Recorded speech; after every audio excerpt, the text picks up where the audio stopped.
So the Minister for Immigration, Mark Miller, and the Prime Minister, Justin Trudeau, made an announcement to reduce the number of people that they will be welcoming into the country. And everybody is panicking. Is this the end of Canada? Is it that Canada doesn't want people again? Canada is being strict. Guys, have you seen the number for 2015? It will shock you guys. Hey guys, welcome back to my channel. It's your girl Ify, and thanks to all my amazing subscribers. Please, if you are seeing this face for the first time, please subscribe to this channel, please. In this channel, I share everything regarding Canada immigration, news, updates, settling down, as well as part of my lifestyle and vlog.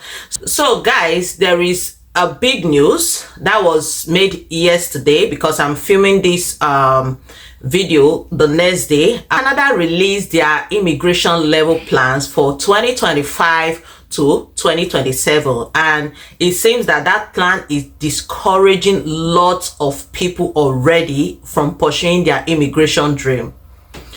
From the record, it shows that they reduced the number of people that they were supposed to bring from next year, which was 500,000 to 395,000 for 2025, and for 2026 they reduced it to 385,000, and then for 2027 they reduced it to 380,000. I'll put the screen record there, or the screenshot, in case I'm missing the numbers.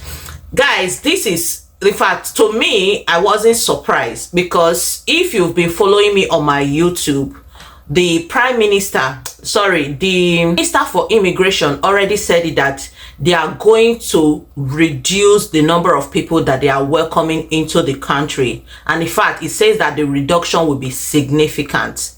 So am I surprised with this update? No, I'm not surprised at all. I made a video about it already, about the reduction, when the Minister for Immigration said he will be reducing.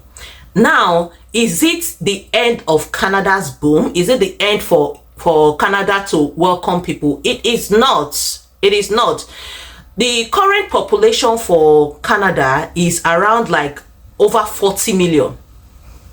Over 40 million population, which is very, very small for a country that is known to be the second biggest in the whole world. Sometimes if I'm driving, I see lots of bushes, lots of vacant lands, and I'll be wondering, why are these people not building houses? And from my research, I got the answers. The things that they used to build the house, the lumber and the rest, is very, very expensive. So there is no way that the country will just start building houses fast in order to accommodate the number of people in the country. No, that is like the country will go on deficit. So it's normal for a country that they say is a developed country to know the number of people that they will be welcoming. Have you guys checked the statistics for the number of people they welcomed 2015? It was just over 260 something thousand, which is smaller compared to what Canada wants to welcome in 2025, which is above 300,000 plus. So as at then, 2015, people were still coming into the country. The immigration plan did not stop. So if Canada is reducing the number of people that they are trying to welcome from next year, they have a valid reason. We all know that from the current trend, the current news, even on social media, if you're following, you see that people are suffering in this country. There are some people that have been in this country 1 year plus, they haven't gotten a job. What about the housing crisis? That one is another story. So it is very reasonable for Canada to at least reduce the number of people that will be coming, so that when they come, at least these people will have jobs, they will have house to stay. You're coming to Canada for good life. You're not coming to Canada to suffer. So it is very reasonable when the Minister for Immigration or the Prime Minister reduces the number of people that are coming. But that does not mean that Canada immigration will come to an end. It is not possible. A country that is just over 40 million, the immigration plans will keep on will reduce. But if the country is a little bit more stable, it will increase from the past statistics. So this does not mean that you'll be discouraged that Canada doesn't want people anymore, Canada doesn't do this. No, if you feel discouraged now, you will just end up not doing anything about your immigration plan. I will leave a video where the Minister for Immigration and the Prime Minister were making the announcement. And if you listen to that video very well, you will see that their reasons are very valid. They are very valid.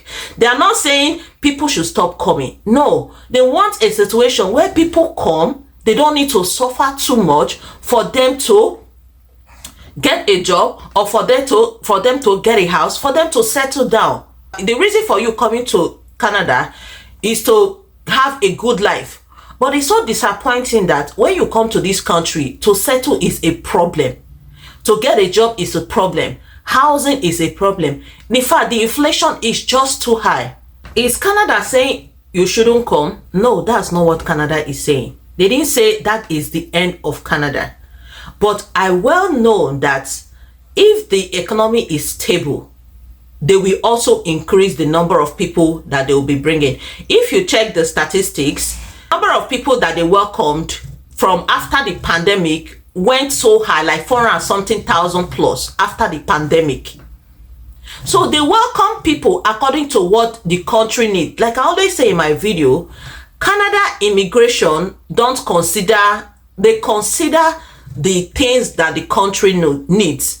They don't make policy to favor people that are coming in. They make policies to favor what the country needs. It's not the other way around. You need to strategize in order to know this is what the country needs, and strategize yourself to fall in place or to align with what the country needs if you want to come into Canada. The change also mentioned that the temporary residents will be included. For temporary residents, it includes, for people don't know what temporary residents are, they include people like international students, temporary foreign workers, visitors. Those are the temporary residents. Okay, then if you check the statistics very well, you notice that the number of temporary residents went up from, is it 2021, I mean 2022, even more than the number of permanent residents. So currently, the number of temporary residents in Canada is far higher than the number of permanent residents.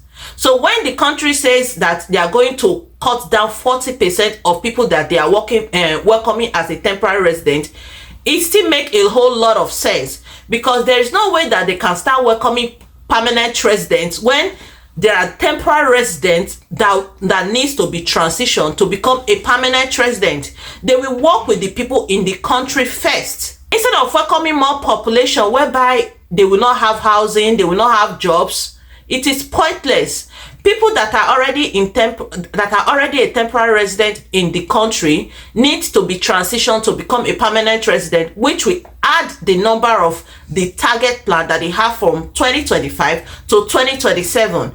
If after this video, when you listen to the Prime Minister as well as the Minister for Immigration, their video, their explanation, you will see the more reason why this is not like trying to let people not to come into the country. The reasons are very valid. For a country that they say is developed, they can't just like fold hands and see that their country is going down and down, degrading, and you expect them to just fold hand and not do anything. No, it is not possible. So my recommendation, if your plan is still to come to Canada, this is the time that you need to like strategize yourself. You need to get prepared. Canada immigration is not something you do like in few months, or even it can even take up to 2 years for preparation. Like me, it took up to 2 years before I eventually got into Canada. Preparation means arranging your proof of fund. There are some people, they will come to my DM and say, I want to come to Canada, and they want it fast. It doesn't work like this. So while your policy, there are some people, these policies are favoring them, especially if you are already working in sectors that are already in high demand. This policy will favor you, and this is the time you need to create an express entry profile. If you go to my previous video, I talked about why it is important for you to create an express entry profile if you fall under the 5 high in demand job that they are currently inviting to apply for permanent residents. A time will come that field will get filled up, and then they will change their immigration plans again. So if a policy is favoring you, the best you can do for yourself is to hop into it. Then if it is not favoring you, it is time for you to strategize yourself if you want to come to Canada, in order to know, okay, this is what I need to do to come to Canada. This is just strategize yourself. Arrange your proof of fund. Keep building that account. Don't give up, because I for one know that Canada immigration is not coming to an end anytime soon. Only Ontario, for my Nigerian people, only the province of Ontario is bigger than Nigeria. Like, it's bigger than Nigeria, to show how big Canada is. And moreover, they are still, in as much as they are reducing the number of people that they are bringing in, they just want the country to be okay. September, from my research, I heard that the Prime Minister added 50 jobs into the country, which is something good. They want a situation whereby as you're coming into the country, you're saying that Canada is a country where you want to build your life, change your life, make your life to be so good and all that. It's so disappointing that when you come to Canada, it's another ball game entirely. Like, it's just like what you're expecting is not the things you're saying. So it's all over social media, and Canada doesn't want like degrade their country so much that it will not be like a place where people want or need anymore. So it's good that they change their policies, they reduce the number of people that are coming. In case they eventually increase the people that are coming, that they are welcoming, when they are coming, they know that, okay, as I'm coming to Canada, I will get a job immediately. As I'm coming to Canada, housing will not be a problem. So I see 100% valid reason why they have to reduce the number of people. If you check the statistics, the number was increasing from 2015, from 200 and something thousand and above. It was in 2020 that they increased so much, 400 and something. In fact, it was increasing excessively too much that the country they welcome more people more than what the country really needs. I understand the reason why they have to welcome more people after the pandemic. Of course, pandemic, there was no traveling. So there were lots of shortages when it comes to workers, no employees to manage businesses and all that. So that was why they have to increase the number of people that they welcomed immediately after the pandemic, so that they can curb the challenges of employers finding it difficult to get employees to work for them. So it is very valid when they increased it then. But as at now, the country is okay. It seems like the number of employees are now more than the job that is in Canada. So what is the use of welcoming that huge population whereby when you come, you will not even see job or see a house to live in?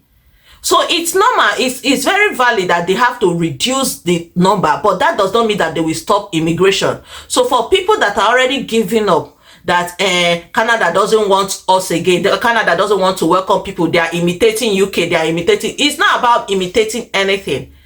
It's about them listening to what the country wants. They don't want a situation whereby the country is so downgraded that getting a job is a major problem. So why come to Canada if getting a job is a major problem? What is the use of coming to Canada whereby you're leaving your country based on I want to come and get a good life, and you're coming to a country that they say is very good, easy to get a job, only for you to be disappointed when you come?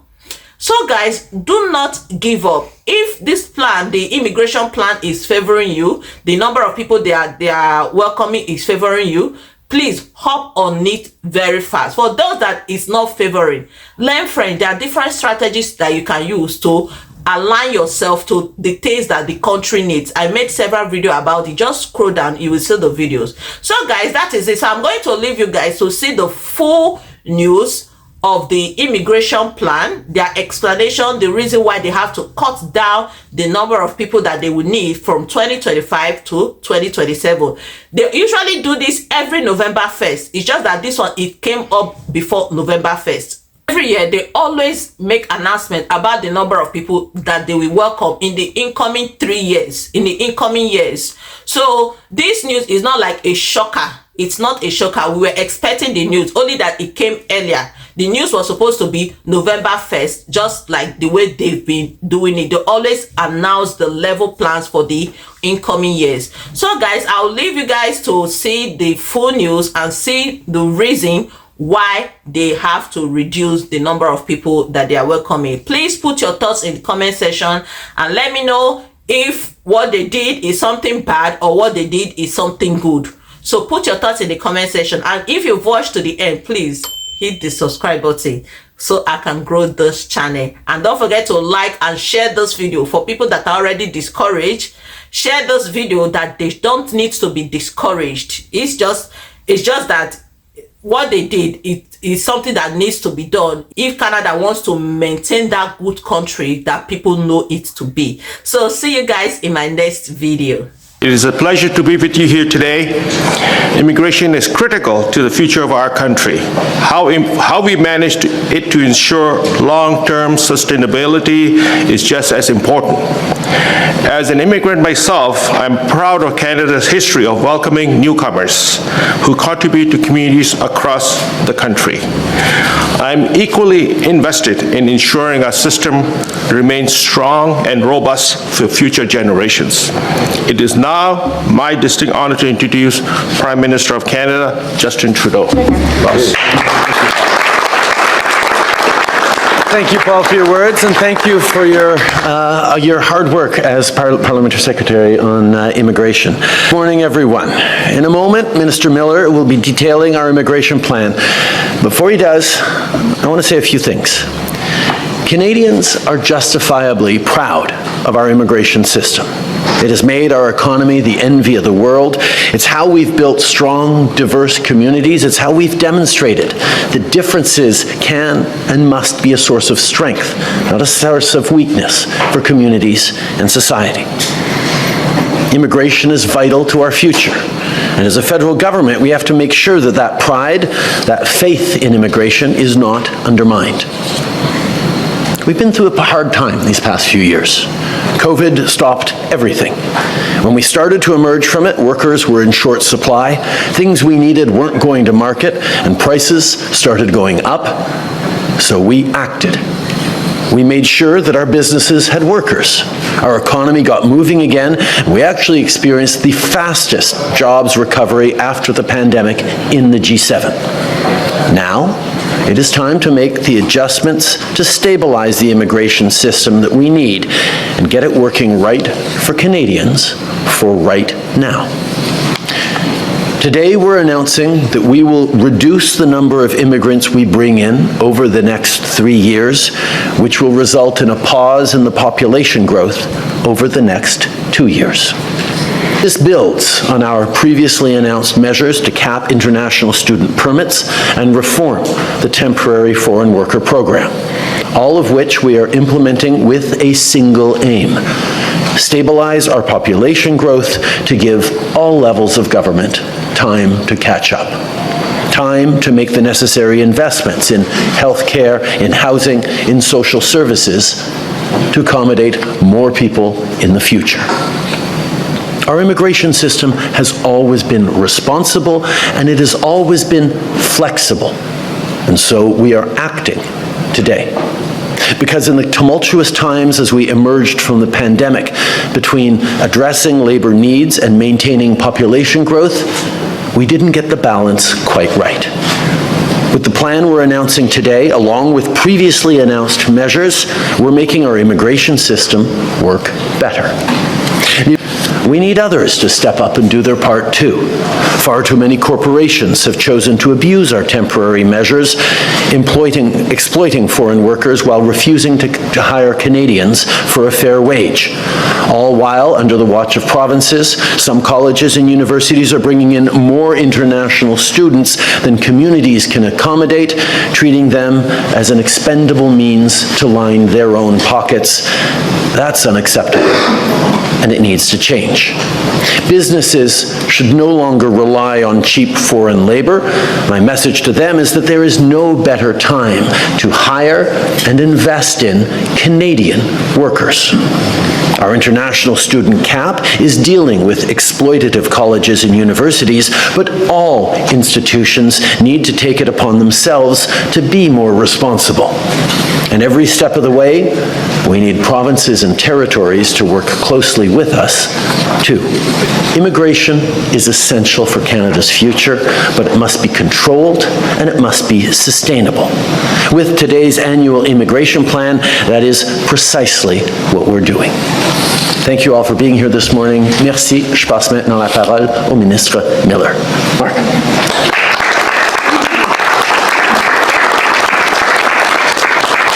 Hi everyone, glad to be here with you in Ottawa on the traditional territory of the Algonquin people. I want to develop a little on what the Prime Minister just said. Indeed, immigration is indispensable, has been indispensable to the creation and the identity of this country, indispensable to its future. As mentioned in our recent history, it was key to increasing our gross domestic product, net entrance into the workforce, particularly coming out of COVID, even going into COVID. We had labor shortages, provinces clamoring for immigration measures to bring in more people, and we acted swiftly. Thanks to that, as the IMF has noted, we prevented a recession, and I think that's important to realize when we look at some of the measures today to stabilize the immigration system. I'll cut straight to the chase when it comes to permanent immigration targets. This plan is probably the first of its kind insofar as it integrates and responds to a lot of criticisms that we've received in the past. That this plan that we table as a statutory matter on November 1st only talks about permanent residency. This plan this year gives a better snapshot for people to look at total population growth and the growth of temporary residents, as well as the measures that we're putting into place to reduce those populations over the next few years. When it comes to Canada's permanent immigration targets and aligning them to our economic needs, I'm here to announce and confirm that the current plan reduces next year's projections from 500,000 permanent residents to 395,000, a net reduction of 105,000 permanent residents immediately in 2025. After that, in 2026, a progression down to 380 to stabilize the numbers at 365 in 2027. The lower permanent resident targets, as well as the temporary resident targets that I will speak to in some length in the next few minutes, will have and are expected to impact the housing supply gap by about 670,000 units by the end of 2027. That means that we will not have to build an additional 670,000 housing units by that time. This is significant.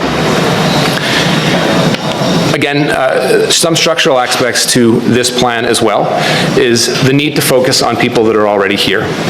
It means that according and consistent with our plan, over 40% of permanent residents will come from the temporary residents that are already in Canada. These people are a young labor pool, they're skilled, they're here, they've begun their process of integration, and it doesn't place the additional demands on the housing, healthcare, and social services that we see with someone that comes directly from another country. It makes sense. We have a large pool. There are ways to integrate that highly talented pool into the permanent residency population. Adjustments will be made to our economic immigration streams to prioritize that transition of workers already here and focus on the labor and be responsive to the labor market needs. But for that, we need provinces to move forward and come forward with their data and tell us their needs. The federal government has an understanding of what those needs are. It is a sophisticated one, but it isn't the only voice in this, and provinces have a responsibility to come to us and tell us what those needs are. As I mentioned a little earlier, for the first time, the Immigration Levels Plan includes targets for temporary residents, such as international students, temporary foreign workers, the postgraduate work permits that comprise that. In the temporary residence space, over 50% of that is occupied by international students and postgraduate work permits.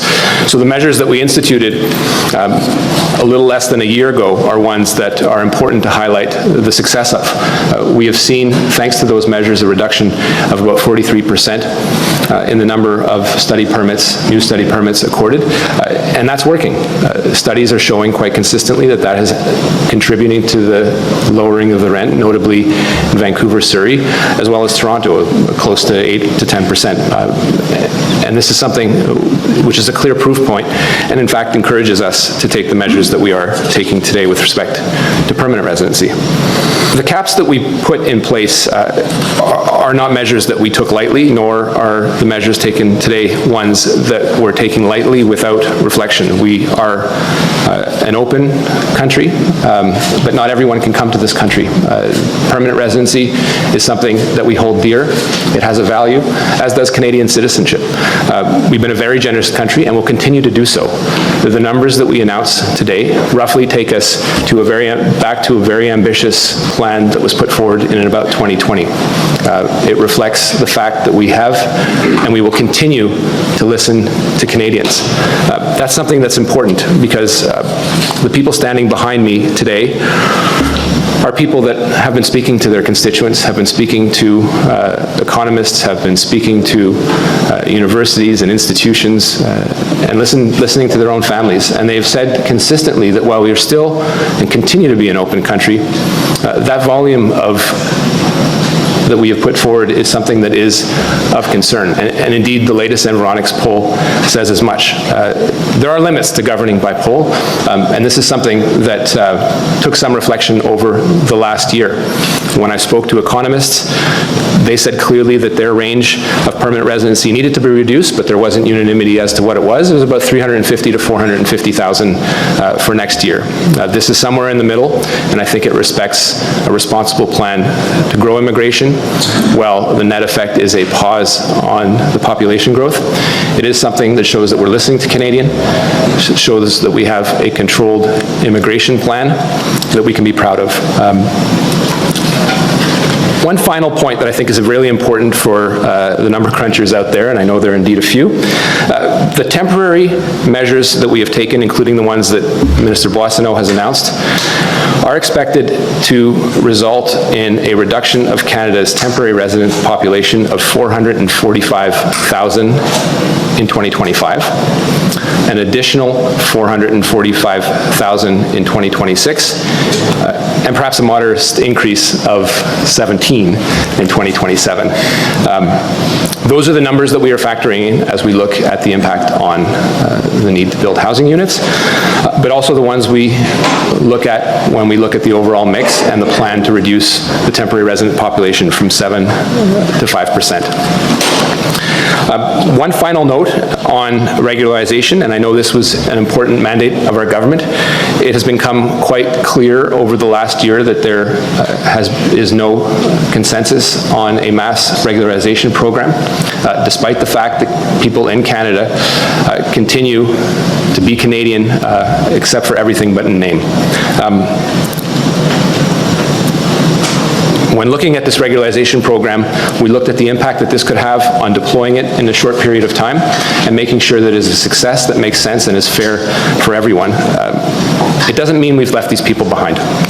We are prepared to institute a smaller program in number to make sure that we are targeting important aspects of the economy, whether it's construction or healthcare, to regularize some folks that, again, should be Canadian by right and aren't today. Those are measures that will continue, but in a much smaller amount than perhaps the mandate letter that I carry suggested. And that is something that we will continue to work on and continue to work with Canadians and the implicated organizations. We have a lot of challenges in this area. The consensus is one that was hard fought. It's something that we have to continue fighting for, and we will continue fighting for it. But today with this plan, we're proposing a managed migration plan that puts control in the federal government over the numbers of people coming to this country and will contribute to a positive future for all Canadians and one where we can serve both immigrants and Canadians better. Thank you. Je vous remercie infiniment.